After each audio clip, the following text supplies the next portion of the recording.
ಎಲ್ರಿಗೂ ನಮಸ್ಕಾರ. ಆತ್ಮೀಯ ಪ್ರಾಧ್ಯಾಪಕ ಮಿತ್ರರೇ ಹಾಗೂ ವಿದ್ಯಾರ್ಥಿಗಳೇ, ಪ್ರಸಕ್ತ ಶೈಕ್ಷಣಿಕ ವರ್ಷದಿಂದ ಅಂದರೆ ಈ ವರ್ಷದಿಂದ NEP ಜಾರಿಗೆ ಬರ್ತಾ ಇದೆ. ದ ನ್ಯೂ ಎಜುಕೇಷನ್ ಪಾಲಿಸಿ, ಹೊಸ ಶಿಕ್ಷಣ ನೀತಿ, ರಾಷ್ಟ್ರೀಯ ಶಿಕ್ಷಣ ನೀತಿ ಅಂತಲೂ ಕರೀತಾರೆ. ಕಳೆದ ವರ್ಷದಿಂದಲೂ ಇದಕ್ಕೆ ಸಾಕಷ್ಟು ಪ್ರಯತ್ನಗಳು ನಡೀತಾ ಇತ್ತು. ಈ ವರ್ಷ ಈ ಒಂದು ಹೊಸ ಪದ್ಧತಿಯನ್ನು ಶಿಕ್ಷಣದಲ್ಲಿ ಅಳವಡಿಸಲಾಗಿದೆ. ಸರಿಯಾಗಿ 34 ವರ್ಷಗಳ ನಂತರ ನಮ್ಮ ದೇಶದಲ್ಲಿ ಒಂದು ಹೊಸ ಶಿಕ್ಷಣ ಪದ್ಧತಿ ಜಾರಿಗೆ ಬರ್ತಾ ಇದೆ. ವಿದ್ಯಾರ್ಥಿ ಕೇಂದ್ರಿತ ಶಿಕ್ಷಣ ಪದ್ಧತಿ ಅಂತಾನೆ ಕರೀಬಹುದು. ಬನ್ನಿ, ಈ ಒಂದು ನ್ಯೂ ಎಜುಕೇಷನ್ ಪಾಲಿಸಿ ಬಗ್ಗೆ, ಅದರಲ್ಲೂ ಉನ್ನತ ಶಿಕ್ಷಣದಲ್ಲಿ ಈ ಒಂದು ಹೊಸ ರಾಷ್ಟ್ರೀಯ ಅಥವಾ ಹೊಸ ಶಿಕ್ಷಣ ನೀತಿ ಯಾವ ಯಾವ ಬದಲಾವಣೆಗಳನ್ನು ತರ್ತಾ ಇದೆ ಅನ್ನೋದ್ರ ಬಗ್ಗೆ ಸ್ವಲ್ಪ ಮಾಹಿತಿಯನ್ನು ಪಡೆದುಕೊಳ್ಳೋಣ. ಈ ಒಂದು ಹೊಸ ಶಿಕ್ಷಣ ನೀತಿಗೆ ಸರ್ಕಾರ ಒಂದು ಸಮಿತಿಯನ್ನು ರಚನೆ ಮಾಡಿತ್ತು. ಆ ಸಮಿತಿಗೆ ಡಾಕ್ಟರ್ ಕಸ್ತೂರಿ ರಂಗನ್ ಅವರು ಅಧ್ಯಕ್ಷರಾಗಿದ್ದರು ಅನ್ನೋದು ಎಲ್ರಿಗೂ ಗೊತ್ತಿರುವಂತಹ ವಿಷಯ. ಹಾಗೆಯೇ Karnataka is the first state to implement NEP in the whole country. ದೇಶದಲ್ಲಿ ನಮ್ಮ ರಾಜ್ಯವೇ ಪ್ರಪ್ರಥಮ ಬಾರಿಗೆ NEPಯನ್ನು ಜಾರಿಗೊಳಿಸ್ತಾ ಇರೋದು ಹೆಮ್ಮೆಯ ವಿಷಯ. ಇದು NEP 2020 ಅಂತಾನೆ ಕರೀತಾರೆ. ಈ NEP 2020 is a student centric educational system, ವಿದ್ಯಾರ್ಥಿ ಕೇಂದ್ರಿತ ಒಂದು ಶಿಕ್ಷಣ ವ್ಯವಸ್ಥೆ ಅಂತ. ಯಾಕೆ ಅಂದರೆ ಇಲ್ಲಿ ವಿದ್ಯಾರ್ಥಿಗಳಿಗೆ ಬಹು ಆಯ್ಕೆಗಳಿದೆ. ಕೋರ್ಸ್ಗಳನ್ನು ಅಥವಾ ತಮಗೆ ಇಷ್ಟವಾದ ಶಿಕ್ಷಣವನ್ನು ಕಲೀಲಿಕ್ಕೆ ಬಹು ಆಯ್ಕೆಗಳನ್ನು ನೀಡಲಾಗಿದೆ. ಜೊತೆಗೆ it transforms the existing higher educational system into creative, innovative and research oriented system. ಸಂಶೋಧನಾತ್ಮಕ ಶಿಕ್ಷಣಕ್ಕೆ ಹಾಗೂ ರಚನಾತ್ಮಕ, ಕ್ರಿಯೇಟಿವ್, ಇನೋವೇಟಿವ್, ಹೊಸದನ್ನು ಕಂಡುಹಿಡಿಯಲಿಕ್ಕೆ, ಸಂಶೋಧನೆಯ ಗುಣವನ್ನು ಬೆಳೆಸ್ಕೊಳ್ಳಿಕ್ಕೆ ವಿದ್ಯಾರ್ಥಿಗಳಿಗೆ ಅನುಕೂಲಕರವಾಗಿರುವಂತಹ ಒಂದು ಪದ್ಧತಿ ಅಂತ ಹೇಳ್ಬೋದು. So NEP aims at providing high quality education to all. ಎಲ್ಲರಿಗೂ ಕೂಡ ಉತ್ತಮ ಶಿಕ್ಷಣವನ್ನು ನೀಡಬೇಕು ಅನ್ನೋ ಗುರಿಯೊಂದಿಗೆ NEP ಜಾರಿಗೆ ಬರ್ತಾ ಇದೆ. NEP provides an opportunity to young minds to move up the ladder of knowledge stream by entering into honors and research qualification. ಈ ಡಿಗ್ರಿ ಏನಿದೆ, 3 ವರ್ಷದ ಪದವಿ ಶಿಕ್ಷಣವನ್ನು ಹೆಚ್ಚು ಗುಣಮಟ್ಟವನ್ನಾಗಿ ಮಾಡಲಿಕ್ಕೆ, ಗುಣಮಟ್ಟದ ಶಿಕ್ಷಣವನ್ನು ವಿದ್ಯಾರ್ಥಿಗಳಿಗೆ ಕೊಡಬೇಕು ಅನ್ನೋ ಕಾರಣಕ್ಕಾಗಿ ಈ ಒಂದು NEP ಶಿಕ್ಷಣ ಜಾರಿಗೆ ಬರ್ತಾ ಇದೆ ಅಂತ ಹೇಳ್ಬೋದು. ಹಾಗಾದರೆ 4 ವರ್ಷದ NEP ಶಿಕ್ಷಣದ ಪ್ರಮುಖ ಗುಣಗಳೇನು, ಲಕ್ಷಣಗಳೇನು ಅಂತ ನೋಡೋದಾದರೆ, it is completely choice based credit system ಅಂತಾನೆ ಹೇಳ್ತಾರೆ. ಆಯ್ಕೆಯ ಒಂದು ಅನುಗುಣವಾಗಿ ಈ ಶಿಕ್ಷಣ ಮುಂದುವರಿಯುತ್ತದೆ. ಈ ಒಂದು ಕಾರ್ಯಕ್ರಮದಲ್ಲಿ ಪ್ರಮುಖವಾಗಿ 3 ವಿಭಾಗಗಳನ್ನು ಮಾಡಬಹುದು. 50% DSCC as major subjects, 20% DSCC as minor subjects, 30% AEC, OEC and SEC ಅಂತ. ಅಂದರೆ ಶಿಕ್ಷಣವನ್ನು ಹೇಗೆ ಕೊಡುತ್ತೆ NEPಯಲ್ಲಿ ಅಂತ 50, 20, 30ರ ಒಂದು ಪ್ರಮಾಣದಲ್ಲಿ ವಿದ್ಯಾರ್ಥಿಗಳಿಗೆ ಶಿಕ್ಷಣವನ್ನು ನೀಡ್ತಾರೆ. ಈ ಒಂದು ಶಿಕ್ಷಣದಲ್ಲಿ ವಿದ್ಯಾರ್ಥಿಗಳು ಖಂಡಿತವಾಗಿಯೂ ವ್ಯಾಲ್ಯೂ ಬೇಸ್ಡ್ ಆಕ್ಟಿವಿಟೀಸಲ್ಲಿ ಪಾಲ್ಗೊಳ್ತಾರೆ. ವ್ಯಾಲ್ಯೂ ಬೇಸ್ಡ್ ಚಟುವಟಿಕೆಗಳು ಕೂಡ, ಮೌಲ್ಯ ಆಧಾರಿತ ಕೆಲವೊಂದು ಚಟುವಟಿಕೆಗಳನ್ನು ಕೂಡ ವಿದ್ಯಾರ್ಥಿಗಳಿಗೆ ಇಲ್ಲಿ ಮಾಡಿಸಲಾಗುತ್ತೆ. ಹಾಗೆಯೇ ವಿದ್ಯಾರ್ಥಿಗಳ ಒಂದು ಪರಿಣಾಮವನ್ನು result will be based on aggregate percentage of marks obtained and cumulative grade point average, CGPA ಅಂತ ಕರೀತಾರೆ. ಮೊದಲು ಪರ್ಸೆಂಟೇಜ್ ಇತ್ತು, ಇವಾಗ ಪರ್ಸೆಂಟೈಲ್ ಬರ್ತಾ ಇದೆ. CGPA ಅಂತ ಕರೀತಾರೆ. CGPA ಗ್ರೇಡ್ ಸಿಸ್ಟಮಲ್ಲಿ ವಿದ್ಯಾರ್ಥಿಗಳಿಗೆ ಒಂದು ಅವರ ಫಲಿತಾಂಶವನ್ನು ನೀಡಲಾಗುತ್ತೆ. ಇಲ್ಲಿ NEPಯಲ್ಲಿ ಇನ್ನೊಂದು ವಿಶೇಷ ಏನು ಅಂದರೆ, student has an exit option with a provision to enter and complete the degree. So ಅಂದರೆ ವಿದ್ಯಾರ್ಥಿಗಳಿಗೆ ಎಕ್ಸಿಟ್ ಆಪ್ಷನ್ ಇದೆ, ಹೊರ ಹೋಗಲಿಕ್ಕೆ ಶಿಕ್ಷಣವೇ ಅವಕಾಶವನ್ನು ಕೊಡ್ತಾ ಇದೆ. ಮೊದಲಾಗಿದ್ದರೆ ಸೆಮಿಸ್ಟರ್ ಸ್ಕೀಮಲ್ಲಿ ವಿದ್ಯಾರ್ಥಿಗಳು 1 ವರ್ಷ ಪದವಿ ಮುಗಿಸಿ ಹೊರಗೆ ಹೋದರೆ ಅವರಿಗೆ ಯಾವುದೇ ರೀತಿಯ ಉಪಯೋಗ ಆಗ್ತಾ ಇರಲಿಲ್ಲ. ಎಲ್ಲೂ ಕೂಡ ಅವರು BA ಅಂತ ಕರ್ಕೊಳ್ಳಿಕ್ಕೆ ಆಗ್ತಾ ಇರಲಿಲ್ಲ, ತಮ್ಮನ್ನು ತಾವು ಕನ್ಸಿಡರ್ ಮಾಡ್ಕೊಳ್ಳಿಕ್ಕೆ ಆಗ್ತಾ ಇರಲಿಲ್ಲ. ಆದರೆ ಈಗ NEPಯಲ್ಲಿ ಒಂದು ಅವಕಾಶವನ್ನು ನೀಡಲಾಗಿದೆ, ಎಕ್ಸಿಟ್ ಆಪ್ಷನ್ ಇದೆ ಅಂಥೇಳಿ. There is provision to transfer the credits earned by the student during the transfer from one institution to another. ನೋಡಿ, ವಿದ್ಯಾರ್ಥಿಗಳು ಒಂದು ಸಂಸ್ಥೆಯಿಂದ ಇನ್ನೊಂದು ಸಂಸ್ಥೆಗೆ ಶಿಕ್ಷಣಕ್ಕಾಗಿ ಹೋಗಬಹುದು. ಈಗ ಪ್ರಥಮ ವರ್ಷ BA ಯನ್ನು ಒಂದು ಕಾಲೇಜಲ್ಲಿ ಮಾಡಿ ದ್ವಿತೀಯ ವರ್ಷಕ್ಕೆ ಅವನು ಇನ್ನೊಂದು ಕಾಲೇಜ್ಗೆ ಹೋಗ್ಲಿಕ್ಕೆ ಅವಕಾಶ ಇದೆ. ಮೊದಲನೇ ವರ್ಷ ಅವನು ಏನು ಕ್ರೆಡಿಟ್ ತಗೊಂಡಿರ್ತಾನೆ, ಗಳಿಸಿರ್ತಾನೆ, ಆ ಕ್ರೆಡಿಟ್ಗಳು ಅವನಿಗೆ ವರ್ಗಾವಣೆ ಆಗುತ್ತೆ, ಟ್ರಾನ್ಸ್ಫರ್ ಆಗುತ್ತೆ. ಒಂದು ವರ್ಷ ಮುಗಿದ ನಂತರ ಅವನು ಎಕ್ಸಿಟ್ ಆದರೆ 50 ಕ್ರೆಡಿಟ್ಸ್ ನಂತರ ಎಕ್ಸಿಟ್ ಆದರೆ ಅವನಿಗೆ ಮತ್ತೆ ಅವನು ಯಾವಾಗ ಬೇಕು ಆವಾಗ ಕೋರ್ಸ್ ಜಾಯಿನ್ ಮಾಡಲಿಕ್ಕೆ ಎಂಟರ್ ಅಂತ ಕೇಳ್ತಾರೆ, ಎಂಟ್ರಿ ಆಪ್ಷನ್ ಇದೆ ಅಂತ ಹೇಳ್ತೇವೆ, ಪುನಃ ಪ್ರವೇಶ ಮಾಡಲಿಕ್ಕೆ ಅವಕಾಶ ಉಂಟು. Program permits the consideration of credits earned from Swayam and other platforms recognized by the university. ಬರೀ ಅವನು ರೆಗ್ಯುಲರ್ ಆಗಿ ಕಾಲೇಜ್ಗೆ ಬಂದು ಕ್ರೆಡಿಟ್ಗಳನ್ನು ಮಾಡ್ಕೊಳ್ಬೇಕು ಅನ್ನೋ ಕಡ್ಡಾಯ ಇಲ್ಲ.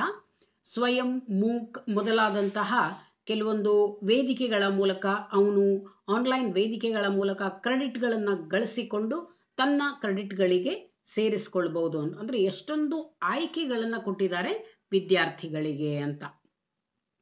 ಹಾಗಾದರೆ ಡ್ಯೂರೇಷನ್ ಆಫ್ ದ ಪ್ರೋಗ್ರಾಮ್, ಈ ಎಲ್ರಿಗೂ ಕನ್ಫ್ಯೂಸ್ ಇರೋದು ಅಂದರೆ ಡಿಗ್ರಿ 3 ವರ್ಷವಾ 4 ವರ್ಷವಾ ಅಂತೇಳಿ. ಡಿಗ್ರಿ ಇರೋದು 3 ವರ್ಷಕ್ಕೇನೆ, extended up to 1 year, honours ಅಂತ ಹೇಳಿ ಮತ್ತೊಂದು ವರ್ಷ ಎಕ್ಸ್ಟೆಂಡ್ ಮಾಡಿದ್ದಾರೆ. ಯಾರು ವಿದ್ಯಾರ್ಥಿಗಳು ಇಷ್ಟಪಡ್ತಾರೆ ಅದನ್ನು ಮಾಡ್ಕೊಳ್ಬಹುದು ಅಂತ. ಹಾಗಾದರೆ ಇಲ್ಲಿ ಡ್ಯೂರೇಷನ್ ಆಫ್ ದ ಪ್ರೋಗ್ರಾಮ್ ಎಷ್ಟಿದೆ ಅಂತ ನೋಡೋದಾದರೆ, ಕಾಲಾವಧಿ ಒಂದು ಡಿಗ್ರಿಯನ್ನು ಅವನು BA ಯನ್ನು ಮುಗಿಸ್ಬೇಕಾದ್ರೆ ಎಷ್ಟು ವರ್ಷಗಳಾಗುತ್ತೆ ಅನ್ನೋದನ್ನು ನೋಡೋದಾದರೆ, ಆಲ್ ಡಿಗ್ರಿ ಪ್ರೋಗ್ರಾಮ್ಸ್, ಅದು BA ಇರಲಿ, BCom ಇರಲಿ, BSc ಇರಲಿ, ಹ್ಯಾವ್ 8 ಸೆಮಿಸ್ಟರ್ಸ್, 8 ಸೆಮಿಸ್ಟರ್ಗಳನ್ನು ಒಳಗೊಂಡಿದೆ. Each academic year has 2 semesters. ಮೊದಲಿದ್ದ ಹಾಗೇನೆ ಪ್ರತಿಯೊಂದು ಶೈಕ್ಷಣಿಕ ವರ್ಷದಲ್ಲಿ 2 ಸೆಮಿಸ್ಟರ್ಗಳು ಅಂತ ವಿಭಾಗ ಮಾಡಲ್ಪಟ್ಟಿದೆ. ಹಾಗೆಯೇ ಈ ಸಲ NEP ಬಂದಿರೋದ್ರಿಂದ NEP ಪ್ರೋಗ್ರಾಮಲ್ಲಿ student has multiple exit options and at the end of 2nd, 4th and 6th semesters. ಅಂದರೆ ಇದು 4 ವರ್ಷದ ಪ್ರೋಗ್ರಾಮ್ ಆಗಿರೋದ್ರಿಂದ ವಿದ್ಯಾರ್ಥಿಯೊಬ್ಬನಿಗೆ ಮೊದಲನೇ ವರ್ಷ ಮುಗಿದ ನಂತರ, 2ನೇ ವರ್ಷ ಮುಗಿದ ನಂತರ ಮತ್ತು 3ನೇ ವರ್ಷ ಮುಗಿದ ನಂತರ ಅವನು ಹೊರಗೆ ಹೋಗ್ಬೋದು.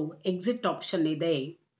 ಎಕ್ಸಿಟ್ ಹೇಗಾಗ್ತಾನೆ ಅಂದರೆ, if he exits after 1 year, ಅಂದರೆ 2 ಸೆಮಿಸ್ಟರ್ಗಳನ್ನು ಮುಗಿಸಿ ಅವನು ತನ್ನ ಶಿಕ್ಷಣವನ್ನು ಮುಗಿಸಿದರೆ ಅವನಿಗೆ UG ಸರ್ಟಿಫಿಕೇಟ್ ಕೋರ್ಸ್ ಇನ್ ಅಂತ ಹೇಳಿ ಕೊಡ್ತಾರೆ. ಅವನು ಯಾವ ಸಬ್ಜೆಕ್ಟಲ್ಲಿ ಮಾಡಿರ್ತಾನೆ ಆ ಸಬ್ಜೆಕ್ಟನ್ನು ಸೇರಿಸಿ UG ಸರ್ಟಿಫಿಕೇಟ್ ಕೋರ್ಸ್ ಅಂತ ಕೊಡ್ತಾರೆ.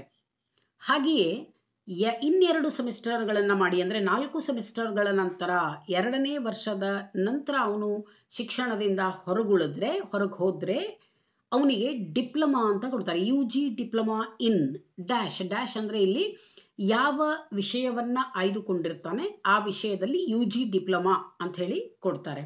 ಹಾಗೆ 3ನೇ ಒಂದು ವರ್ಷದಲ್ಲಿ ಅಂದರೆ 6 ಸೆಮಿಸ್ಟರ್ಗಳ ನಂತರ ಅವನು ಎಕ್ಸಿಟ್ ಆದರೆ ಜನರಲ್ ಡಿಗ್ರಿ, ಈಗೇನಿದೆ ಅಲ್ವಾ ಡಿಗ್ರಿ, ಆ ಡಿಗ್ರಿ ಇನ್ ಅಂತ ಹೇಳಿ ಕೊಡ್ತಾರೆ. Degree in bachelor of arts, degree in bachelor of commerce, degree in bachelor of science, ಹಾಗೆ 3 ವರ್ಷದ ನಂತರ ಕೊಡ್ತಾರೆ. ಇಫ್ ಹಿ ಕಂಪ್ಲೀಟ್ಸ್ 4 ಇಯರ್ಸ್, ಅವನು ಕಂಪ್ಲೀಟ್ ಆಗಿ 8 ಸೆಮಿಸ್ಟರ್ಗಳನ್ನು 4 ವರ್ಷಗಳನ್ನು ಮುಗಿಸಿದ್ರೆ ಅವನಿಗೆ ಆನರ್ಸ್ ಡಿಗ್ರಿಯನ್ನು ಕೊಡ್ತಾರೆ. ಈಗ ನೋಡಿ, actually UG certificate, diploma certificate, degree certificate ಇದು ಹೊಸದಾಗಿ ಪರಿಚಯಿಸಲ್ಪಟ್ಟಿರುವಂಥದ್ದು.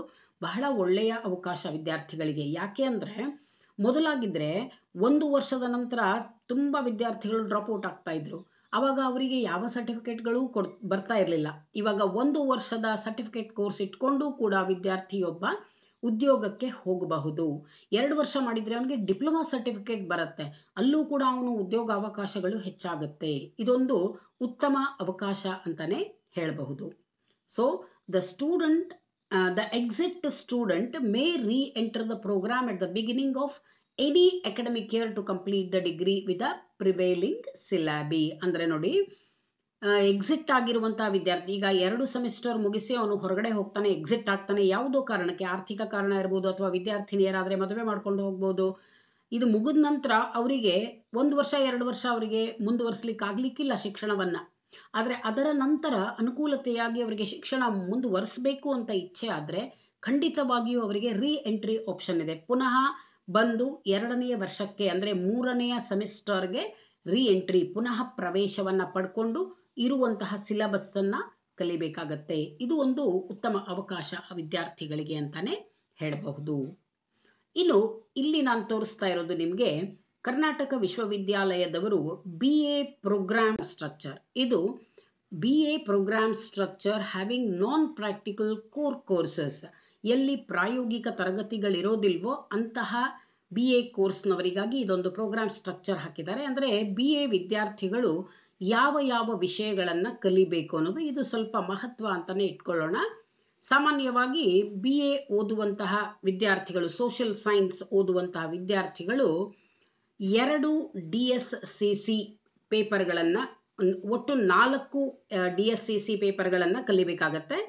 ಪ್ರತಿ ವಿಷಯದಲ್ಲಿ 2 DSCCಗಳನ್ನು, ಅಂದರೆ ವಿದ್ಯಾರ್ಥಿಗಳು ಇಲ್ಲಿ 2 ಮುಖ್ಯ ವಿಷಯಗಳನ್ನು ಆಯ್ದುಕೊಳ್ತಾರೆ. ಮೊದಲಾಗಿದ್ದರೆ ಕಾಂಬಿನೇಷನ್ಸ್ ಇತ್ತು, HEP, HES, HKS ಈ ರೀತಿ ಕಾಂಬಿನೇಷನ್ಸ್ ಇತ್ತು. ಆದರೆ ಇವಾಗ ಕಾಂಬಿನೇಷನ್ಗಳು ಹೋಗಿ ಓನ್ಲಿ ಗ್ರೂಪ್ ಬಂದಿದೆ. 2 ವಿಷಯಗಳನ್ನು ಮಾತ್ರ ಕಲಿತಾರೆ. 2 ವಿಷಯಗಳಲ್ಲಿ 2 ಪೇಪರ್ಗಳಿರುತ್ತೆ. DSCC ಅಂತ ಕರೀತಾರೆ, ಡಿಸಿಪ್ಲಿನ್ ಸ್ಪೆಸಿಫಿಕ್ ಕೋರ್ ಕೋರ್ಸಸ್ ಅಂತ. ಈಗ ಉದಾಹರಣೆಗೆ ಹೇಳೋದಾದರೆ, ಒಬ್ಬ ವಿದ್ಯಾರ್ಥಿ ಹಿಸ್ಟ್ರಿ ಮತ್ತು ಸೋಷಾಲಜಿಯನ್ನು ತಗೊಂಡ್ರೆ ಹಿಸ್ಟ್ರಿಯಲ್ಲಿ 2 ಪೇಪರ್ಗಳು ಬರುತ್ತೆ. A1 A2 ಅಂದರೆ ಹಿಸ್ಟ್ರಿ 1 ಹಿಸ್ಟ್ರಿ 2, B1 B2 ಅಂದರೆ ಸೋಷಾಲಜಿ 1 ಸೋಷಾಲಜಿ 2 ಅಂತ ಹೇಳಿ ಅರ್ಥ. ಪ್ರತಿ ವಿಷಯದಲ್ಲಿ 2 ಪತ್ರಿಕೆಗಳನ್ನು ಕಲಿಬೇಕಾಗುತ್ತೆ. ಇನ್ನು ನೆಕ್ಸ್ಟ್ ಬರೋದು OEC ಅಂತ ಬರುತ್ತೆ, ಓಪನ್ ಎಲೆಕ್ಟಿವ್ ಕೋರ್ಸ್ ಅಂತ ಬರ್ತದೆ. ಇಲ್ಲಿ 3 ಕ್ರೆಡಿಟ್ಸ್ಗಾಗಿ ವಿದ್ಯಾರ್ಥಿ ಒಂದು ತನ್ನ ಆಯ್ಕೆಯ ವಿಷಯವನ್ನು ಕಲಿತಾನೆ. ಹಾಗೆಯೇ ಮುಂದಿನದ್ರಲ್ಲಿ ಹೋದರೆ SEC ಅಂತ ಬರುತ್ತೆ, ಸೆಕ್ ಅಂತ ಕರೀತಾರೆ, ಸ್ಕಿಲ್ ಎನ್ಹಾನ್ಸ್ಮೆಂಟ್ ಕೋರ್ಸ್ ಅಂತ ಹೇಳಿ. ಇದು ಕೂಡ 2 ಕ್ರೆಡಿಟ್ಗೆ 50 ಮಾರ್ಕ್ಸ್ಗೆ ವಿದ್ಯಾರ್ಥಿ ಕಲಿತಾನೆ. ಜೊತೆಗೆ ವ್ಯಾಲ್ಯೂ ಬೇಸ್ಡ್ನಲ್ಲಿ ಹೆಲ್ತ್ ಆ್ಯಂಡ್ ವೆಲ್ನೆಸ್ ಮತ್ತು ಫಿಸಿಕಲ್ ಎಜುಕೇಷನ್ ಅನ್ನು ಪರಿಚಯಿಸಿದ್ದಾರೆ. ಹೆಲ್ತ್ ಆ್ಯಂಡ್ ವೆಲ್ನೆಸ್ಗೆ 1 ಕ್ರೆಡಿಟ್ ಇದೆ. ಹಾಗೆಯೇ ಫಿಸಿಕಲ್ ಎಜುಕೇಷನ್ ಮತ್ತು ಯೋಗ ಸೇರಿ 1 ಕ್ರೆಡಿಟನ್ನು ನೀಡಲಾಗಿದೆ. ಅಲ್ಲಿ 2 ಕೂಡ ಬರೀ ಪ್ರಾಕ್ಟಿಕಲ್ ಕ್ಲಾಸಸ್ ಇರುತ್ತೆ, ಥಿಯರಿ ಕ್ಲಾಸಸ್ ಇಲ್ಲ.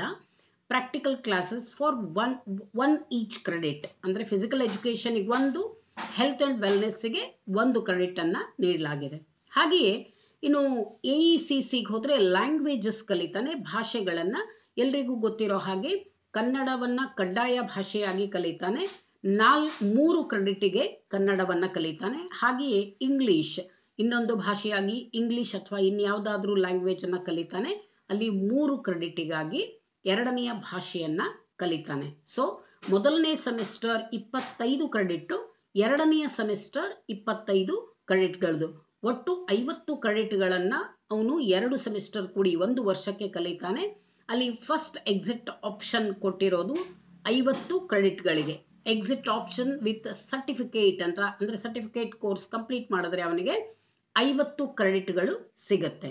ನಾವೀಗ ಕೇವಲ 2 ಸೆಮಿಸ್ಟರ್ಗಳ ಬಗ್ಗೆ ಮಾತ್ರ ಮಾಹಿತಿಯನ್ನು ಪಡ್ಕೊಳ್ಳೋಣ, ಯಾಕೆಂದರೆ ಮುಂದೆ ಇನ್ನೂ ಬದಲಾವಣೆಗಳಾಗುವಂತಹ ಒಂದು ಸಂಭವಗಳು ಇರುತ್ತೆ. ಈಗ coming to our sociology subject, national education policy ನಮ್ಮ ಸೋಷಿಯಾಲಜಿ ಡಿಸಿಪ್ಲಿನ್ ಅಲ್ಲಿ ಯಾವ ಸ್ಟ್ರಕ್ಚರನ್ನು ಇಂಟ್ರೊಡ್ಯೂಸ್ ಮಾಡಿದ್ದಾರೆ. Program structure for UG sociology, ಅದು ಕರ್ನಾಟಕ ವಿಶ್ವವಿದ್ಯಾಲಯದಲ್ಲಿ ಸಮಾಜಶಾಸ್ತ್ರದಲ್ಲಿ ಯಾವ ಹೊಸ ಪತ್ರಿಕೆಗಳನ್ನು ಪರಿಚಯಿಸಿದ್ದಾರೆ ಅಂತ ನೋಡೋದಾದರೆ, BA ಫಸ್ಟ್ ಸೆಮಿಸ್ಟರ್ನಲ್ಲಿ ಪ್ರೋಗ್ರಾಮ್ ಸ್ಟ್ರಕ್ಚರ್ ಹೀಗೆ ಬರುತ್ತೆ. ಸೋಷಿಯಾಲಜಿ ತೆಗೆದುಕೊಳ್ಳುವಂತಹ ವಿದ್ಯಾರ್ಥಿಗಳಿಗೆ 2 DSCCಗಳನ್ನು ಕಲಿತಾರೆ. DSCC 1 ಆ್ಯಂಡ್ DSCC 2 ಅಂತೀವಿ. DSCC ಅಂದರೆ discipline specific core course 1, number 2 ಅಂಥೇಳಿ 2 ಪೇಪರ್ ಇದೆ.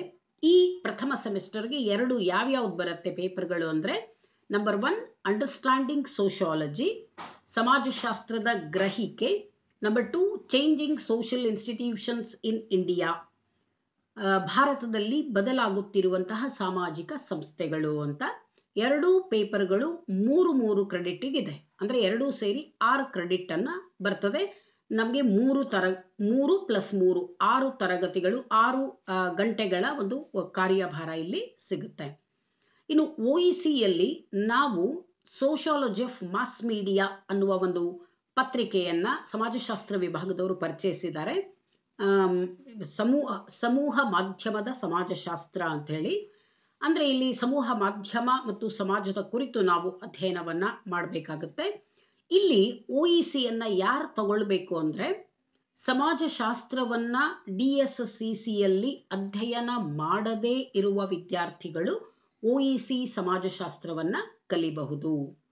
ಸಮಾಜಶಾಸ್ತ್ರವನ್ನ ತೆಗೆದುಕೊಂಡ DSCCಯಲ್ಲಿ ಸಮಾಜಶಾಸ್ತ್ರವನ್ನ ತೆಗೆದುಕೊಂಡ ವಿದ್ಯಾರ್ಥಿಗಳು ಬೇರೆ OECಗಳನ್ನ ತಗೊಳ್ಬೇಕಾಗುತ್ತೆ. ಇನ್ನು ನಮ್ಮ ವಿಭಾಗದಲ್ಲಿ SECಯಲ್ಲಿ ಸ್ಕಿಲ್ ಎನ್ಹಾನ್ಸ್ಮೆಂಟ್ ಕೋರ್ಸ್ನಲ್ಲಿ ಸೋಷಿಯಾಲಜಿ ಆಫ್ ಎಂಟರ್ಪ್ರಿನರ್ಶಿಪ್ ಅಂತ ಹೇಳಿ, ಅಂದ್ರೆ ಉದ್ಯಮಶೀಲತಾ ಸಮಾಜಶಾಸ್ತ್ರ ಅನ್ನುವ ಒಂದು ವಿಷಯವನ್ನ ಪರಿಚಯ ಮಾಡಲಾಗಿದೆ. ಇದು 2 ಕ್ರೆಡಿಟ್ ಇದೆ, 2 ಗಂಟೆಯ ಒಂದು ಕಾರ್ಯಭಾರ, ಹಾಗೆಯೇ 50 ಅಂಕಗಳಿಗೆ ಈ ಒಂದು ವಿಷಯವನ್ನ ನಾವು ಕಲಿಸ್ಬೇಕಾಗತ್ತೆ. ಸೊ 3 + 3 6 ಕ್ರೆಡಿಟ್ಗಳು ನಮಗೆ ಒಂದು 2 DSCCಯಲ್ಲಿ ಬರುತ್ತೆ. ವಿದ್ಯಾರ್ಥಿಗಳು ಒಟ್ಟು 25 ಕ್ರೆಡಿಟ್ಗೆ BA ಫಸ್ಟ್ ಸೆಮಿಸ್ಟರ್ನಲ್ಲಿ ಕಲಿತಾರೆ. ಒಟ್ಟು ಹೊಸ 4 ಪೇಪರ್ಗಳನ್ನು BA ಫಸ್ಟ್ ಸೆಮಿಸ್ಟರ್ನಲ್ಲಿ ಪ್ರಾಧ್ಯಾಪಕರು ವಿದ್ಯಾರ್ಥಿಗಳಿಗೆ ಕಲಿಸಬೇಕಾಗತ್ತೆ. 2 ಸಮಾಜಶಾಸ್ತ್ರದ ಪತ್ರಿಕೆಗಳು, 1 OEC, 1 SEC skill enhancement course. ಇದು BA ಫಸ್ಟ್ ಸೆಮಿಸ್ಟರ್ನಲ್ಲಿ ಕಲಿಬೇಕಾಗಿರುವಂತಹ ಪತ್ರಿಕೆಗಳು. ಬನ್ನಿ ಇವಾಗ BA ಸೆಕೆಂಡ್ ಸೆಮಿಸ್ಟರ್ನಲ್ಲಿ ವಿದ್ಯಾರ್ಥಿಗಳಿಗೆ ನಾವು ಯಾವ ಹೊಸ ಪತ್ರಿಕೆಗಳನ್ನು ಕಲಿಸ್ಬೇಕಾಗತ್ತೆ ಅಂತಂದ್ರೆ DSCC 3 ಅಂತಾನೆ ಕರೀತಾರೆ, ಕಂಟಿನ್ಯೂಷನ್ ಇದೆ. DSCC 3 foundations of sociological theory. ಇಲ್ಲಿ ಸಮಾಜಶಾಸ್ತ್ರೀಯ ಸಿದ್ಧಾಂತಗಳನ್ನ ಕಲಿಸ್ಬೇಕಾಗುತ್ತೆ. ಹಾಗೆ DSCC 4 4ನೇ, ಅಂದ್ರೆ ಒಂದು ಸೆಮಿಸ್ಟರ್ನಲ್ಲಿ 2 ಸಮಾಜಶಾಸ್ತ್ರದ ಪತ್ರಿಕೆಗಳನ್ನ ಕಲಿಬೇಕು ಅವರು. ಹಾಗಾಗಿ 2ನೇ ಸೆಮಿಸ್ಟರ್ಲೂ ಕೂಡ 2 ಪತ್ರಿಕೆಗಳನ್ನ ಕಲಿಬೇಕಾಗುತ್ತೆ. ಒಂದು ಥಿಯರೀಸ್ ಬಗ್ಗೆ ಇದೆ, ಇನ್ನೊಂದು sociology of rural life in India, ಭಾರತದಲ್ಲಿ ಗ್ರಾಮೀಣ ಜೀವನದ ಅಧ್ಯಯನ ಅನ್ನೋದ್ರ ಬಗ್ಗೆ ಕಲಿಸ್ಲಿಕ್ಕಿದೆ. ಹಾಗೆಯೇ ಸೆಕೆಂಡ್ ಸೆಮಿಸ್ಟರ್ನಲ್ಲಿ OECಯಲ್ಲಿ society, health and social care ಅನ್ನುವ ಹೊಸ ಪತ್ರಿಕೆಯನ್ನ ಪರಿಚಯ ಮಾಡಲಾಗಿದೆ. ಸಮಾಜ, ಆರೋಗ್ಯ ಮತ್ತು ಸಾಮಾಜಿಕ ಕಾಳಜಿಯ ಬಗ್ಗೆ ಒಂದು ಪತ್ರಿಕೆಯನ್ನ ಮಾಡಲಾಗಿದೆ. ಇನ್ನು as it is health and wellness ಕಲಿತಾರೆ ವಿದ್ಯಾರ್ಥಿಗಳು. ಜೊತೆಗೆ 2 ಭಾಷೆಗಳನ್ನ ಕಲಿತಾರೆ. ಇದರ ಜೊತೆಗೆ ಸೆಕೆಂಡ್ ಸೆಮಿಸ್ಟರ್ನಲ್ಲಿ ಎನ್ವೈರ್ಮೆಂಟಲ್ ಸ್ಟಡಿ ಬರುತ್ತೆ, ಒಂದು ಮ್ಯಾಂಡೇಟರಿ ಪೇಪರ್. AEC ಅಡಿಯಲ್ಲಿ ಎಬಿಲಿಟಿ ಎನ್ಹಾನ್ಸ್ಮೆಂಟ್ ಕೋರ್ಸ್ನಲ್ಲಿ ಎನ್ವೈರ್ಮೆಂಟಲ್ ಸ್ಟಡಿ ಬರ್ತದೆ, ಪರಿಸರ ಅಧ್ಯಯನ ಅನ್ನೋ ಪತ್ರಿಕೆ ಬರುತ್ತೆ. ಈಗಲೂ ಕೂಡ CBCS ಅಲ್ಲೂ ಕಲಿತಾ ಇದ್ದಾರೆ 2ನೇ ಸೆಮಿಸ್ಟರ್ ಅಲ್ಲಿ. ಇದು 2 ಕ್ರೆಡಿಟ್ಗಿದೆ, 2 ಗಂಟೆಗಳ ಒಂದು ಕಾರ್ಯಭಾರ ಇರುತ್ತೆ. ಇದು 2 ಪ್ರಥಮ ಸೆಮಿಸ್ಟರ್ ಮತ್ತು ದ್ವಿತೀಯ ಸೆಮಿಸ್ಟರ್ನಲ್ಲಿ ಸಮಾಜಶಾಸ್ತ್ರದ ವಿದ್ಯಾರ್ಥಿಗಳು ಕಲಿಬೇಕಾಗಿರೋದು. ನಾವು ಪ್ರಾಧ್ಯಾಪಕರು ಅವರಿಗೆ ಪರಿಚಯ ಮಾಡಿಕೊಡಬೇಕಾಗಿರುವಂತಹ ಪತ್ರಿಕೆಗಳು ಅಂತ. ಇನ್ನು ಮುಖ್ಯವಾಗಿ ಈ program structure, NEP program structure ಹೇಗಿದೆ ಅನ್ನೋದಾದ್ರೆ ಇಲ್ಲಿ ಮುಖ್ಯವಾಗಿ 3 ಕಂಪೋನೆಂಟ್ಸ್ಗಳನ್ನ, 3 ಭಾಗಗಳನ್ನ ಮಾಡ್ತಾರೆ. 3 ಘಟಕಗಳಿದೆ.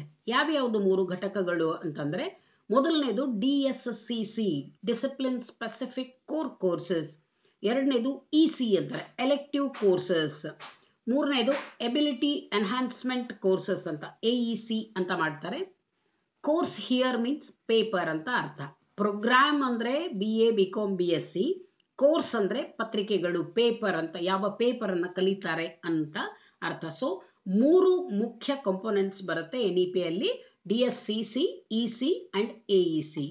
ಈಗ ಬನ್ನಿ ಒಂದೊಂದಾಗಿ DSCC ಅಂದ್ರೇನು, ಎಲೆಕ್ಟಿವ್ ಕೋರ್ಸ್ ಅಂದ್ರೇನು, AEC ಅಂದ್ರೇನು ಅಂತ ಹೇಳಿ ತಿಳ್ಕೊಳ್ಳೋಣ. ನಂಬರ್ 1 DSCC ಅಂತ, ಡಿಸಿಪ್ಲಿನ್ ಸ್ಪೆಸಿಫಿಕ್ ಕೋರ್ ಕೋರ್ಸಸ್ ಅಂತ ಹೇಳಿ. ಹೀಗಂದ್ರೆ ಏನು ಅಂದ್ರೆ, these are compulsory core courses of the programme. ಇವು compulsory subjects. A student shall choose any 2 DSCC from 1 to 4 semesters. 1 ರಿಂದ 4 ಸೆಮಿಸ್ಟರ್ಗಳವರೆಗೆ ವಿದ್ಯಾರ್ಥಿಯೊಬ್ಬ 2 DSCCಗಳನ್ನು ಆಯ್ಕೆ ಮಾಡಿಕೊಳ್ಬೇಕು. ಇದೇ 2 DSCCಗಳಲ್ಲಿ ಒಂದು DSCCಯನ್ನ ಮೇಜರ್ ಆಗಿ, ಇನ್ನೊಂದು DSCCಯನ್ನ ಮೈನರ್ ಆಗಿ 5 ಮತ್ತು 6ನೇ ಸೆಮಿಸ್ಟರ್ಗಳಲ್ಲಿ ವಿದ್ಯಾರ್ಥಿ ಆಯ್ಕೆ ಮಾಡಿಕೊಳ್ಬೇಕಾಗತ್ತೆ. ಮೇಜರ್ ತಗೊಂಡಾಗ ಆ ವಿಷಯದಲ್ಲಿ 2 ಪತ್ರಿಕೆಗಳಿರುತ್ತೆ, 3+3 ಕ್ರೆಡಿಟ್ಸ್, ಆ್ಯಂಡ್ ಮೈನರ್ DSCಗೆ 1 ಇರುತ್ತೆ. ಸೊ 3 ಕ್ರೆಡಿಟ್ಗೆ. ಈಗ ಉದಾಹರಣೆಗೆ ಹಿಸ್ಟ್ರಿ ಆ್ಯಂಡ್ ಸೋಷಾಲಜಿ ಬಗ್ಗೆ ಹೇಳ್ತಾ ಇದ್ದೆ ನಾನು. ಒಂದು ವೇಳೆ ವಿದ್ಯಾರ್ಥಿಯೊಬ್ಬ ಹಿಸ್ಟ್ರಿ ಮತ್ತು ಸೋಷಾಲಜಿಯನ್ನು DSCC ತಗೊಂಡ್ರೆ 4 ಸೆಮಿಸ್ಟರ್ಗಳವರೆಗೆ ಅವನಿಗೆ ಇದೇ 2 ಸಬ್ಜೆಕ್ಟನ್ನು ಅವನು ಕಲಿತಾನೆ, 4 ಪೇಪರನ್ನು ಕಲಿತಾನೆ. ಹಿಸ್ಟ್ರಿಯಲ್ಲಿ ಫಸ್ಟ್ ಸೆಮಿಸ್ಟರಲ್ಲಿ 2 ಕಲಿತಾನೆ, ಸೆಕೆಂಡ್ ಸೆಮಿಸ್ಟರಲ್ಲಿ 2 ಕಲಿತಾನೆ, ಹಾಗೆ ಥರ್ಡ್ ಆ್ಯಂಡ್ ಫೋರ್ತ್ ಸೆಮಿಸ್ಟರಲ್ಲಿ 2 ಒಟ್ಟು 8 ಪೇಪರ್ಗಳನ್ನು ಕಲಿತಾನೆ. ಯಾವಾಗ ಅವನು 5th ಸೆಮಿಸ್ಟರಿಗೆ ಬರ್ತಾನೆ, ಹಿಸ್ಟ್ರಿ ಅಥವಾ ಸೋಷಿಯಾಲಜಿಯಲ್ಲಿ ಒಂದು ವಿಷಯವನ್ನು ಮೇಜರ್ ಆಗಿಯೂ ಇನ್ನೊಂದು ವಿಷಯವನ್ನು ಮೈನರ್ ಆಗಿಯೂ ಆಯ್ಕೆ ಮಾಡ್ಕೊಳ್ಬೇಕು ಅವನು. ಈಗ ತಿಳ್ಕೊಳ್ಳಿ, ಸೋಷಿಯಾಲಜಿಯನ್ನು ಮೇಜರ್ ಆಗಿ ಆಯ್ದುಕೊಂಡ್ರೆ ಸೋಷಿಯಾಲಜಿಯಲ್ಲಿ 2 ಪೇಪರ್ ಕಲಿತಾನೆ, ಹಿಸ್ಟ್ರಿಯನ್ನು ಮೈನರ್ ಆಗಿ ಆರಿಸ್ಕೊಂಡ್ರೆ ಹಿಸ್ಟ್ರಿಯಲ್ಲಿ 1 ಪೇಪರನ್ನು ಕಲಿತಾನೆ. ಸೋಷಿಯಾಲಜಿಯಲ್ಲಿ 3+3 ಕ್ರೆಡಿಟ್ಸ್ ಅಂದರೆ 6 ಗಂಟೆಗಳ ಕಾರ್ಯಭಾರ, 6 ಕ್ರೆಡಿಟ್ ಬರುತ್ತೆ. ಹಿಸ್ಟ್ರಿಯಲ್ಲಿ ಮೈನರ್ ಆಗಿ ತಗೊಂಡ್ರೆ 3 ಕ್ರೆಡಿಟ್ ಬರುತ್ತೆ. ಅದನ್ನೇ ಹಿಸ್ಟ್ರಿ ಮೇಜರ್ ತಗೊಂಡ್ರೆ 6 ಕ್ರೆಡಿಟ್ ಹಿಸ್ಟ್ರಿಯಲ್ಲಿ ಬರುತ್ತೆ, 3 ಕ್ರೆಡಿಟ್ ಸೋಷಿಯಾಲಜಿಯಲ್ಲಿ ಬರುತ್ತೆ. ಯಾವುದು ಮೇಜರ್ ಇರುತ್ತೋ ಅಲ್ಲಿ 2 ಪತ್ರಿಕೆಗಳು, ಯಾವುದು ಮೈನರ್ ಇರುತ್ತೋ ಅದು 1 ಪತ್ರಿಕೆ. ಅದೇ 2ರಲ್ಲಿ ಅವನು 2 ವರ್ಷ ಅವನು ಏನು ಸೆಮಿಸ್ಟರ್ ಕಲ್ತಿದ್ದಾನೆ, ಅದೇ ಪತ್ರಿಕೆಗಳಲ್ಲಿಯೇ ಅವನು ಆ 2 ವಿಷಯಗಳಲ್ಲೇ ಒಂದನ್ನು ಮೇಜರ್ ಮಾಡ್ಕೊಳ್ಬೇಕು, ಇನ್ನೊಂದನ್ನು ಮೈನರ್ ಮಾಡ್ಕೊಳ್ಬೇಕು. ಹಾಗೆ DSCC other than the discipline of the program shall be considered as minor, and the DSCC belonging to concerned discipline shall be considered as the major course ಅಂತ. ಇಲ್ಲಿ ಸಪೋಸ್ ವಿದ್ಯಾರ್ಥಿಯೊಬ್ಬ DSCC ಯಲ್ಲಿ 2ರಲ್ಲಿ ಒಂದನ್ನು ಸೈನ್ಸ್ದಿಂದ ತಗೊಂಡಿದ್ರೆ ಅದು ಅವನಿಗೆ 5th ಸೆಮ್ಮಿಗೆ ಬಂದರೆ minor ಆಗುತ್ತೆ. ಈಗ statistics ಏನಾದರೂ ತಗೊಂಡಿದ್ರೆ ಅದು ಮೈನರ್ ವಿಷಯ ಆಗುತ್ತೆ ಅಂತ. ಹಾಗೆ ಇದೇ ಮೇಜರ್ ಸಬ್ಜೆಕ್ಟನ್ನು ಏನು ಮೇಜರ್ ಆಗಿ ಅವನು 5th ಆ್ಯಂಡ್ 6th ಸೆಮಿಸ್ಟ್ರಲ್ಲಿ ಕಲಿತಾನೆ, ಅದನ್ನೇ ಅವನು 7th ಆ್ಯಂಡ್ 8th ಸೆಮಿಸ್ಟರ್ನಲ್ಲಿ ಮುಂದುವರಿಸಬೇಕಾಗತ್ತೆ. ಇನ್ನೊಂದು ವಿಷಯ ಅಂದರೆ, ಒಂದು ಸಲ DSCCಯನ್ನು ಆಯ್ದುಕೊಂಡ್ರೆ ಅದನ್ನು ಬದಲಾವಣೆ ಮಾಡೋ ಹಾಗಿಲ್ಲ. ಎಲ್ಲ ಸೆಮಿಸ್ಟರ್ಗಳಲ್ಲೂ ಅದನ್ನು ಅವನು ಅದೇ ವಿಷಯವನ್ನು ಕಲಿಬೇಕು. There is no provision to change the DSCC. ಒಂದು ಸಲ ಆಯ್ದುಕೊಂಡ್ರೆ 8 ಸೆಮಿಸ್ಟರ್ಗಳು ಅದೇ DSCCಗಳನ್ನೇ ಕಲಿಬೇಕಾಗತ್ತೆ ವಿದ್ಯಾರ್ಥಿಗಳು. This is about DSCC. Coming to elective courses, EC ಅಂತ ಹೇಳ್ತೇವೆ. Elective courses shall have again 3 categories. ಎಲೆಕ್ಟಿವ್ ಕೋರ್ಸಲ್ಲಿ 3 ಪ್ರಕಾರ ಇದೆ. ಅದರಲ್ಲಿ ಯಾವ್ಯಾವುದು ಅಂದರೆ ಡಿಸಿಪ್ಲಿನ್ ಸ್ಪೆಸಿಫಿಕ್ ಕೋರ್ ಎಲೆಕ್ಟಿವ್ ಅಂತಾರೆ, ಅದು ಮುಂದೆ ಬರುತ್ತೆ, DSE ಅಂತ ಕರಿತೇವೆ. Open elective courses OEC. ಇನ್ನೊಂದು ಡೆಸರ್ಟೇಷನ್ ಆರ್ ರಿಸರ್ಚ್ ಪ್ರಾಜೆಕ್ಟ್ ಬರುತ್ತೆ. ಸೊ ಈ ಡಿಸಿಪ್ಲಿನ್ ಸ್ಪೆಸಿಫಿಕ್ ಕೋರ್ ಎಲೆಕ್ಟಿವ್ ಏನಿದೆ ಇದು ಸೇಮ್ ಅಂದರೆ it is offered under the core discipline of the study. ಯಾವುದು ಕೋರ್ ಕೋರ್ಸಸ್ ತಗೊಂಡಿರ್ತಾನೆ ಅದರ ಕೆಳಗಡೆಯೇ ಬರುತ್ತೆ. ಇನ್ನು ಓಪನ್ ಎಲೆಕ್ಟಿವ್ ಕೋರ್ಸ್ ಏನಿದೆ, this is an elective course chosen from any other subject or discipline beyond core discipline to seek exposure. ನಾನು ಆಗಲೇ ಹೇಳಿದೆ, DSCCಯನ್ನು ಏನು ತಗೊಂಡಿರ್ತಾನೆ ವಿದ್ಯಾರ್ಥಿ, ಅವುಗಳನ್ನು ಬಿಟ್ಟು ಬೇರೆ ವಿಷಯವನ್ನು OEC ಆಗಿ ಅವನು ತಗೊಳ್ಬೇಕು. ಎಕ್ಸ್ಪೋಜರ್ ಸಿಗಲಿ ಅವನಿಗೆ, ಅವನ ಆಯ್ಕೆಯ ವಿಷಯವನ್ನು ಅವನು ಕಲೀಲಿ ಅನ್ನೋ ಒಂದು ಅವಕಾಶವನ್ನು ಕೊಡಲಿಕ್ಕೆ ಈ ಒಂದು ವಿದ್ಯಾರ್ಥಿಗಳಿಗೆ ಅವಕಾಶವನ್ನು ನೀಡಲಾಗಿದೆ. ಇನ್ನು ಡೆಸರ್ಟೇಷನ್ ಆ್ಯಂಡ್ ರಿಸರ್ಚ್ ಪ್ರಾಜೆಕ್ಟ್ ಏನಿದೆ ಇದು ಎಲೆಕ್ಟಿವ್ ಕೋರ್ಸಲ್ಲೇ ಬರುತ್ತೆ. ವಿದ್ಯಾರ್ಥಿಗಳಿಗೆ ರಿಸರ್ಚ್ ನಾಲೆಜನ್ನು ಕೊಡಲಿಕ್ಕೆ ಬರುತ್ತೆ. ಇದು ವಿದ್ಯಾರ್ಥಿಯ 4ನೇ ವರ್ಷದಲ್ಲಿ ಬರುವಂಥದ್ದು. ಇನ್ನು ಎಬಿಲಿಟಿ ಎನ್ಹಾನ್ಸ್ಮೆಂಟ್ ಕೋರ್ಸಸ್ AEC ಅಂತ ಒಂದು ಕಂಪೋನೆಂಟ್ ಬರುತ್ತೆ, 3ನೇದು. AEC shall be of 2 kinds. 2 ಪ್ರಕಾರ ಇದೆ AECಯಲ್ಲಿ.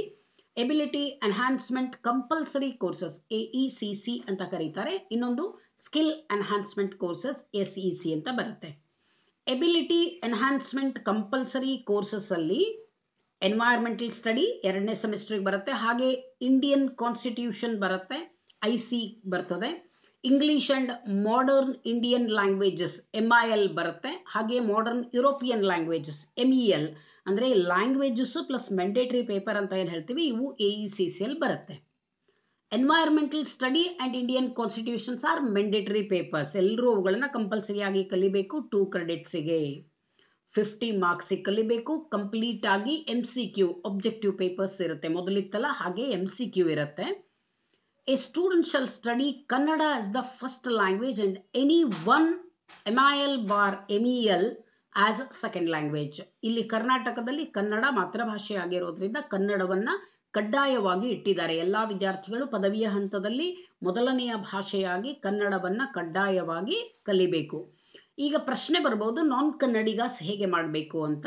ಅವರಿಗಾಗಿ ಒಂದು ಸಿಂಪಲ್ ಕನ್ನಡ ಸಿಲೆಬಸ್ ಪ್ರಿಸ್ಕ್ರೈಬ್ ಮಾಡಲಾಗಿದೆ ನಾನ್ ಕನ್ನಡಿಗಾಸ್ಗೆ.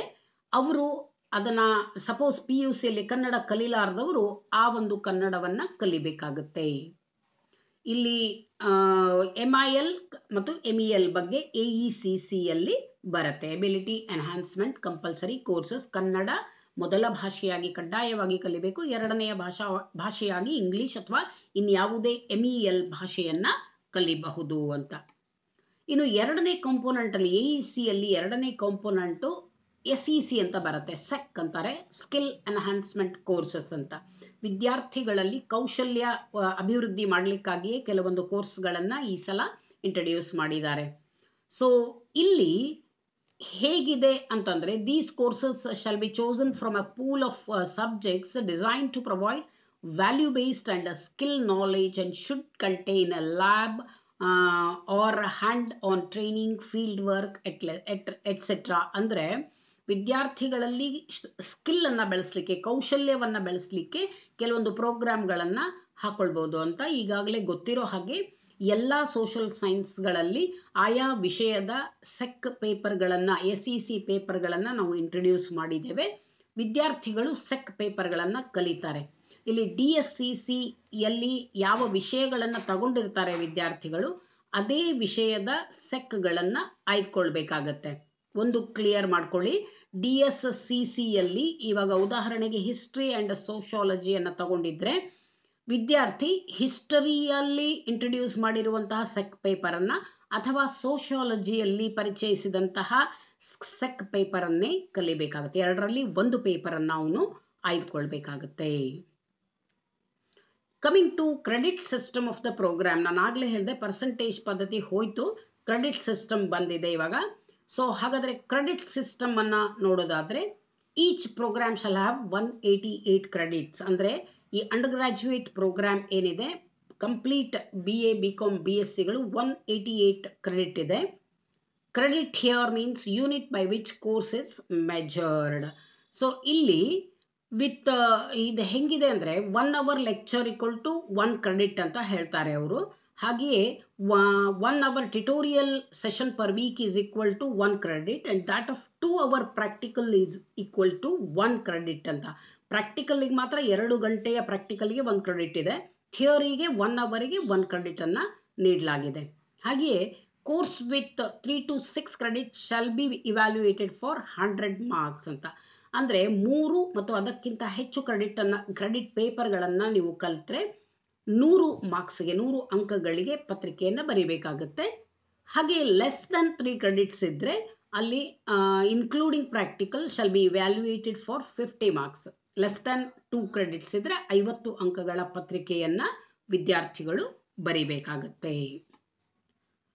Very important, coming to workload for teachers. Social science ಡಿಪಾರ್ಟ್ಮೆಂಟಲ್ಲಿ ವರ್ಕ್ಲೋಡ್ ಎಷ್ಟಾಗುತ್ತೆ? ಎಲ್ರಿಗೂ ಬರೋ ಒಂದು ದೊಡ್ಡ ಕ್ವೆಶನ್ ಮಾರ್ಕ್ ಇದು. ಯಾವಾಗಲೂ ಕೂಡ ಸಿಲೆಬಸ್ ಚೇಂಜ್ ಆದರೆ ಅಥವಾ ಒಂದು ಸ್ವಲ್ಪ ನಮ್ಮ ಪ್ರೋಗ್ರಾಮ್ ಸ್ಟ್ರಕ್ಚರಲ್ಲಿ ಏನಾದರೂ ಚೇಂಜ್ ಆದರೆ ನಮ್ಮ ವರ್ಕ್ಲೋಡ್ ಮೇಲೆ ಏನಾದರೂ ಪರಿಣಾಮ ಆಗುತ್ತಾ ಅನ್ನುವ ಆತಂಕ ಶುರುವಾಗುತ್ತೆ. ಖಂಡಿತವಾಗಿಯೂ ಆತಂಕ ಬೇಡ. ಈ ಸಲದಿಂದ ಪ್ರಾಧ್ಯಾಪಕರಿಗೆ ಕಾರ್ಯಭಾರದಲ್ಲಿ ಹೆಚ್ಚಳ ಆಗುತ್ತೆ. ಅತಿಥಿ ಉಪನ್ಯಾಸಕರಿಗೆ ಒಂದು ಲಾಭವೇ ಆಗಿದೆ ಅಂತ ಹೇಳ್ಬೋದು. ಸೊ ಇವಾಗ ನೋಡೋದಾದರೆ BA ಫಸ್ಟ್ ಸೆಮಿಸ್ಟರ್ನಲ್ಲಿ 2 DSCCಗಳು ಬರುತ್ತೆ. A1 A2 ಅಂತ ಕರೀತಾರೆ. A1 3 ಕ್ರೆಡಿಟ್ಸ್ಗೆ, A2 3 ಕ್ರೆಡಿಟ್ಸ್ಗೆ ಕಲಿತಾರೆ ವಿದ್ಯಾರ್ಥಿಗಳು. ಹಾಗೆಯೇ ಇದು ನಾನು ಮಾತಾಡ್ತಾ ಇರೋದು ಯಾವುದಾದ್ರೂ ಒಂದು ಸಬ್ಜೆಕ್ಟ್ ಅಂತ. ಈಗ ಸೋಷಿಯಾಲಜಿಯನ್ನೇ ತಗೊಳ್ಳೋದಾದರೆ BA 1ನಲ್ಲಿ 2 ಪೇಪರ್ಗಳನ್ನು ಕಲಿತಾರೆ ವಿದ್ಯಾರ್ಥಿಗಳು, A1 A2 ಅಂತ. ಪ್ರತಿಯೊಂದಕ್ಕೂ 3 ಕ್ರೆಡಿಟ್ ಇದೆ. ಆಮೇಲೆ OECಗೆ 3 ಕ್ರೆಡಿಟ್ ಇದೆ, ಸೆಕ್ಕಿಗೆ 2 ಕ್ರೆಡಿಟ್ ಇದೆ. ಸೊ ಅಲ್ಲಿಗೆ 11 ಕ್ರೆಡಿಟ್ ಅಂದರೆ 11 ಅವರ್, 11 ಗಂಟೆಗಳ ಕಾರ್ಯಭಾರ ನಮಗೆ ಸಿಗುತ್ತೆ. ಇದು BA ಪ್ರಥಮ ಸೆಮಿಸ್ಟರ್ಗೆ. ಮುಂದೆ ಹಾಗೆ ಹೋದರೆ NEPಯಲ್ಲಿ BA ಸೆಕೆಂಡ್ ಸೆಮಿಸ್ಟರ್ಗೆ 9, ಥರ್ಡ್ ಸೆಮಿಸ್ಟರ್ಗೆ ಪುನಃ 11, BA ಫೋರ್ತ್ ಸೆಮಿಸ್ಟರ್ಗೆ 9. ಈ ರೀತಿ ನಮಗೆ ಕಾರ್ಯಭಾರ ಸಿಗುತ್ತೆ. ಕಾರ್ಯಭಾರದ ಬಗ್ಗೆ ಹೇಳೋದಾದರೆ NEP ಈಗ 3 ವರ್ಷದ ವಿದ್ಯಾರ್ಥಿಗಳು 3 ಬೇರೆ ಬೇರೆ ಪದ್ಧತಿಗೆ ಸೇರಿದವರು ಆಗ್ತಾರೆ ಈ ವರ್ಷದಿಂದ. ಮೊದಲ ವರ್ಷದ ವಿದ್ಯಾರ್ಥಿಗಳು NEP ಅಡಿಯಲ್ಲಿ ಬರ್ತಾರೆ. ಎರಡನೇ ವರ್ಷದ ಅಂದರೆ ಥರ್ಡ್ ಸೆಮಿಸ್ಟರ್ನಲ್ಲಿರುವವರು CBCS ಸ್ಕೀಮಲ್ಲಿ ಬರ್ತಾರೆ. ಹಾಗೆ 5th ಸೆಮಿಸ್ಟರ್ ಥರ್ಡ್ ಇಯರಲ್ಲಿರುವವರು ಸೆಮಿಸ್ಟರ್ ಸ್ಕೀಮ್ನಲ್ಲಿ ಬರ್ತಾರೆ. ಹೀಗಾಗಿ ಏನು ನಾವು ಗಮನ ಕೊಡಬೇಕು ಅಂದರೆ NEP ವಿದ್ಯಾರ್ಥಿಗಳ ನಮ್ಮ ವರ್ಕ್ಲೋಡ್ 11 ಪೀರಿಯಡು, CBCSಗೆ ಬಂದರೆ 6 ಪೀರಿಯಡು, ಹಾಗೆಯೇ ಸೆಮಿಸ್ಟರ್ ಸ್ಕೀಮ್ ಬಂದರೆ 10 ಪೀರಿಯಡ್ ಸಿಗತ್ತೆ ಅಲ್ವಾ. ಸೊ ಅಲ್ಲಿಗೆ 27 ಗಂಟೆಗಳ ಕಾರ್ಯಭಾರ ಒಂದೊಂದು ಡಿಪಾರ್ಟ್ಮೆಂಟ್ನವ್ರಿಗೂ ಸಿಗ್ತದೆ. ಇಲ್ಲಿ ಕಾರ್ಯಭಾರ ಹೆಚ್ಚಳವನ್ನು ಕೂಡ ಮಾಡಿಕೊಳ್ಳುವಂಥ ಅವಕಾಶ ನಮ್ಮ ಕೈಯಲ್ಲೇ ಇದೆ. OECಗಳನ್ನು ಹೆಚ್ಚು ಮಾಡಬಹುದು. ಹಾಗೆಯೇ ಫೈನಲ್ ಇಯರ್ ಇನ್ನೊಂದು ಆಪ್ಷನಲ್ ಪೇಪರ್ನ ನೀವು ಇಂಟ್ರೊಡ್ಯೂಸ್ ಮಾಡಿಕೊಂಡ್ರೆ 5 ಗಂಟೆಗಳ ಕಾರ್ಯಭಾರ ನಿಮಗೆ ಹೆಚ್ಚಾಗಿ ಸಿಗುತ್ತೆ. ಹಾಗಾಗಿ ಕಾರ್ಯಭಾರ ಖಂಡಿತವಾಗಿಯೂ ಈ ವರ್ಷ ಹೆಚ್ಚಾಗುತ್ತೆ ಅಂತಾನೆ ಹೇಳಬಹುದು. ಇನ್ನು ಇದು ನೆಕ್ಸ್ಟ್ 5th 6th ಸೆಮಿಸ್ಟರ್ದನ್ನು ಮುಂದಿನ ವಿಡಿಯೋಗಳಲ್ಲಿ ನೋಡೋಣ. ಈಗ ಸದ್ಯಕ್ಕೆ 2 ಸೆಮಿಸ್ಟರ್ಗಳ ಬಗ್ಗೆ ಮಾತ್ರ ನಾನು ಇಲ್ಲಿ ಚರ್ಚೆ ಮಾಡ್ತೇನೆ. ಕಮಿಂಗ್ ಟು ಎಕ್ಸಾಮಿನೇಷನ್ ಸಿಸ್ಟಮ್, ಪರೀಕ್ಷಾ ಪದ್ಧತಿ ಹೇಗಿದೆ ಅಂದರೆ, ಈಗ ನಮ್ಮ ಸೆಮಿಸ್ಟರ್ ಎಕ್ಸಾಮ್ಸ್ ಈಗ ಎಲ್ರಿಗೂ ಗೊತ್ತಿರೋ ಹಾಗೆ 2 ಪಾರ್ಟಲ್ಲಿ 2 ಕೆಟಗರಿಯಲ್ಲಿ ಡಿವೈಡ್ ಮಾಡ್ತೀವಿ. ಒಂದು ಇಂಟರ್ನಲ್ ಅಸೆಸ್ಮೆಂಟ್, ಇನ್ನೊಂದು ಸೆಮಿಸ್ಟರ್ ಎಂಡ್ ಎಕ್ಸಾಮ್ ಅಂತ. ಆಂತರಿಕ ಮೌಲ್ಯಮಾಪನ ಮತ್ತು ಬಾಹ್ಯ ಅಂದರೆ ಸೆಮಿಸ್ಟರ್ ಎಂಡ್ ಎಕ್ಸಾಮ್ಸ್ ಇರುತ್ತೆ, ಹೌದಾ. 2 ಪದ್ಧತಿಯಲ್ಲಿದೆ. NEPಯಲ್ಲಿ ಕೂಡ ಅದನ್ನು formative assessment and summative assessment ಅಂತಾನೆ ಮಾಡಿದ್ದಾರೆ. ಈಗ ಸದ್ಯಕ್ಕೆ NEPಯಲ್ಲಿ ನಮ್ಮ ಕರ್ನಾಟಕ ವಿಶ್ವವಿದ್ಯಾಲಯದವರು ಅದನ್ನು 40-60 ಆಗಿ ಡಿವೈಡ್ ಮಾಡಿದ್ದಾರೆ. ಅಂದರೆ 60 ಅಂಕಗಳ ಥಿಯರಿ ಪೇಪರ್ ಮತ್ತು 40 ಅಂಕಗಳ ಆಂತರಿಕ ಮೌಲ್ಯಮಾಪನ ನಡೆಯುತ್ತೆ. ಸೊ 60-40 ಅಂತಾನೆ ಹೇಳಬಹುದು. ಇನ್ನು ಸೆಮಿಸ್ಟರ್ ಎಂಡ್ ಎಕ್ಸಾಮ್ ಇದೆಯಲ್ಲ, ಇದು ಸಾಮಾನ್ಯವಾಗಿ semester end written examinations conducted by university for 60 marks after 16th week. ಮೊದಲು ಹೆಂಗಿತ್ತು ಹಾಗೆ ಇದೆ. ಇದು ಕಾಲೇಜ್ ಸ್ಟಾರ್ಟ್ ಆದಮೇಲೆ 16 ವಾರಗಳ ನಂತರ ಮೊದಲ ಒಂದು ಟೆಸ್ಟನ್ನು ಮೊದಲ ಸೆಮಿಸ್ಟರ್ ಎಂಡ್ ಎಕ್ಸಾಮ್ ನಡೆಯುತ್ತೆ. Duration of theory exam will be 3 hours. ಖಂಡಿತವಾಗಿಯೂ 3 ಗಂಟೆಗಳ theory exam for 100 marks paper including IA marks. ಅಂದರೆ ಹ್ಯಾವಿಂಗ್ 3 to 6 ಕ್ರೆಡಿಟ್ಸ್ ಎಲ್ಲೆಲ್ಲಿದೆ ಆ ಒಂದು ಪತ್ರಿಕೆಗಳು 3 ಗಂಟೆಯ ಕಾಲಾವಧಿಯ 100 ಅಂಕಗಳ ಪರೀಕ್ಷೆಯನ್ನು ಮಾಡುತ್ತೆ. ಈ ಸಲ ಅದನ್ನು 60-40 ಅಥವಾ 40-60 ಮಾಡಿದ್ದಾರೆ. ಇಲ್ಲಿ duration of theory exam will be 1.5 hours for 50 marks. ಅಂದರೆ 50 ಅಂಕಗಳ ಪತ್ರಿಕೆಗಳಿದೆ ಅಲ್ವಾ. ಈಗ IC ಇರ್ಬೋದು, ES ಇರ್ಬೋದು, ಅಥವಾ ಸ್ಕಿಲ್ ಎನ್ಹಾನ್ಸ್ಮೆಂಟ್ ಕೋರ್ಸ್ ಇರ್ಬೋದು. ಇವುಗಳು ಮಾತ್ರ 1.5 ಗಂಟೆಯ ಪತ್ರಿಕೆಗಳು ನಡೆಯುತ್ತೆ 50 ಮಾರ್ಕ್ಸಿಗೆ. ಅಲ್ಲಿ ಅದನ್ನು 30-20 ಆಗಿ ಡಿವೈಡ್ ಮಾಡ್ತಾರೆ. 30 marks for theory, 20 marks for internal, total 50 marks ಅಂತೇಳಿ. ಇನ್ನು ಪಾಸಿಂಗ್ ಕ್ರೈಟೀರಿಯಾ ಈಗ ಮೊದಲು ಹೇಗಿತ್ತೋ ಹಾಗೇ ಇದೆ. 40% ಆಗಬೇಕು. 40% ಅಂದರೆ ಇನ್ಕ್ಲೂಡಿಂಗ್ IA 40% ಆಗಬೇಕು. And there shall be no minimum marks or separate passing marks for IA pass ಆಗಲೇಬೇಕು. ವಿದ್ಯಾರ್ಥಿ IA ಅಟೆಂಡ್ ಆಗಲೇಬೇಕು. ಅಟೆಂಡ್ ಆಗಿ ಅಲ್ಲಿ ಪಾಸಿಂಗ್ ಮಾರ್ಕ್ಸ್ ತಗೊಳ್ಳೇಬೇಕು ಅನ್ನೋ ಕಡ್ಡಾಯ ಖಂಡಿತವಾಗಿಯೂ ಇಲ್ಲ. The candidate has to score minimum 40 out of 100 marks in semester and exam. ಅಲ್ಲಿ ಈಗ ಹೇಗಿದೆಯೋ 40 ಅಂಕಗಳನ್ನು ತಗೊಳ್ಬೇಕು, ಇನ್ಕ್ಲೂಡಿಂಗ್ IA ಮಾರ್ಕ್ಸ್ ಅಲ್ಲಿ ತಗೊಳ್ಬೇಕಾಗತ್ತೆ. ಅವನು ಬರೀ IA ಮಾರ್ಕ್ಸಲ್ಲೇ ಜಾಸ್ತಿ ತಗೊಂಡು ಅಲ್ಲಿ ಕಡಿಮೆ ತಗೊಂಡ್ರೆ ಆಗಲ್ಲ. ಅದಕ್ಕೋಸ್ಕರ ಅಲ್ಲಿ ಮಿನಿಮಮ್ 24 ಮಾರ್ಕ್ಸ್ ತಗೊಳ್ಳೇಬೇಕಾಗತ್ತೆ ಥಿಯರಿ ಪೇಪರ್ನಲ್ಲಿ, ಸೆಮಿಸ್ಟರ್ ಅಂಡ್ ಎಕ್ಸಾಮಲ್ಲಿ. ಇವಾಗ 32 ಇತ್ತು, ಮಿನಿಮಮ್ 32 ಮಾರ್ಕ್ಸ್ ಪಾಸಿಂಗ್ ಇತ್ತು. 80 ಮಾರ್ಕ್ಸ್ ಪೇಪರ್ ಆಗಿರೋದ್ರಿಂದ ಇವಾಗ 60 ಮಾರ್ಕ್ಸ್ ಪೇಪರ್ ಆಗಿರೋದ್ರಿಂದ ಮಿನಿಮಮ್ 24 ಮಾರ್ಕ್ಸನ್ನು ವಿದ್ಯಾರ್ಥಿ ಥಿಯರಿ ಎಕ್ಸಾಮಲ್ಲಿ ತಗೊಳ್ಳೇಬೇಕು. ಇಲ್ಲಿ ಕನಿಷ್ಠ ಆಂತರಿಕ ಅಂಕಗಳನ್ನು ಅವನು ಗಳಿಸಬೇಕು ಅಂತ ಇಲ್ಲ. ಒಟ್ಟು 40 ಮಾರ್ಕ್ಸ್ ಥಿಯರಿ ಎಕ್ಸಾಮಲ್ಲಿ ಮಾಡಿದರೆ ಸಾಕು ಅಂತ. So in case of a failure in particular course IA marks shall be protected and carried forward. ಒಂದು ಸಲ IA ಕೂತ್ಕೊಂಡ್ರೆ ನೀವು ಪುನಃ ಕಾಲೇಜ್ನಲ್ಲಿ IA ನಡೆಸ್ತಾರೆ. ಅದನ್ನು ಕೂಡಬೇಕು ಅಂತಿಲ್ಲ. ನಿಮ್ಮ ಒಂದು ಸಲ ನೀವೇನು ಗಳಿಸಿರ್ತೀರಿ ಆ ಅಂಕಗಳು ಹಾಗೆ ಮುಂದುವರಿತಾ ಇರುತ್ತೆ. ಮುಂದಿನ ಪರೀಕ್ಷೆಗಳಿಗೆ ಅದು ಕ್ಯಾರಿ ಫಾರ್ವರ್ಡ್ ಆಗ್ತಾ ಇರುತ್ತೆ. ಇನ್ನು ಕ್ರೆಡಿಟ್ಸನ್ನು ಹೇಗೆ ಕೊಡ್ತಾರೆ ಅಂತಂದರೆ, ನಾನು ಆಗಲೇ ಹೇಳಿದೆ BA ಪ್ರಥಮ ಸೆಮಿಸ್ಟರ್ಗೆ 25 ಕ್ರೆಡಿಟ್ ಇದೆ. ಕ್ರೆಡಿಟನ್ನು ಇಲ್ಲಿ 3+3 ಅಂತಂದರೆ ಅಲ್ಲಿ 3x4 ಏನಿದೆ, 4 3 ಏನಿದೆ ಅದು 4 DSC ಪೇಪರ್ಗಳು, 1 OEC, ಒಂದು SEC 2 ಮಾರ್ಕ್ಸ್ ಇಂದ ಒಂದು SEC, 2 ಲ್ಯಾಂಗ್ವೇಜ್ಗಳು 3 ಕ್ರೆಡಿಟ್ಸ್ ಇಂದ 2 ಲ್ಯಾಂಗ್ವೇಜು, ಒಂದು 2 ಕ್ರೆಡಿಟ್ಸ್ ಇಂದು ಪುನಃ health and wellness, physical education and yoga ಬಂದಿದೆ. ಸೊ ಒಟ್ಟಿನಲ್ಲಿ 25 ಕ್ರೆಡಿಟ್ಸ್ ಇದೆ. BA ಸೆಕೆಂಡ್ ಸೆಮಿಸ್ಟರ್ಗೂ ಕೂಡ 25 ಕ್ರೆಡಿಟ್ಸ್ ಇದೆ. 50 ಕ್ರೆಡಿಟ್ಸ್ ಎಕ್ಸಿಟ್ ಆಪ್ಷನ್ ನೋಡೋದಾದ್ರೆ 50 ಕ್ರೆಡಿಟ್ಸ್ಗೆ ಅಂದರೆ 2 ಸೆಮಿಸ್ಟರ್ ಮುಗಿದ ನಂತರ ಅವನು ಎಕ್ಸಿಟ್ ಆದರೆ with 50 credits with certificate course he exist from the program. ಹಾಗೆಯೇ 3 ಮತ್ತು 4ನೇ ಸೆಮಿಸ್ಟರ್ಗಳಿಗೆ ಬಂದರೂ ಕೂಡ 25 ಕ್ರೆಡಿಟ್ ಇದೆ, ಅಂದರೆ ಪುನಃ 50 ಕ್ರೆಡಿಟ್ಗಳು 2ನೇ ವರ್ಷಕ್ಕೆ. ಸೊ ಅವನು ಸೆಕೆಂಡ್ ಎಕ್ಸಿಟ್ ಆಪ್ಷನ್ ಸಿಗೋದು ಅವನಿಗೆ 2ನೇ ವರ್ಷದ ನಂತರ 100 ಕ್ರೆಡಿಟ್ಸ್ ಕಂಪ್ಲೀಟ್ ಆಗುತ್ತೆ. ಅಲ್ಲಿಗೆ 100 credits with diploma course he exist from the programme. ಹಾಗೆ 5 ಮತ್ತು 6ನೇ ಸೆಮಿಸ್ಟರ್ಗಳಿಗೆ ಹೋದರೆ ಒಟ್ಟು 146 ಕ್ರೆಡಿಟ್ಗಳನ್ನು ತಗೊಳ್ತಾನೆ. Exit option with degree certificate.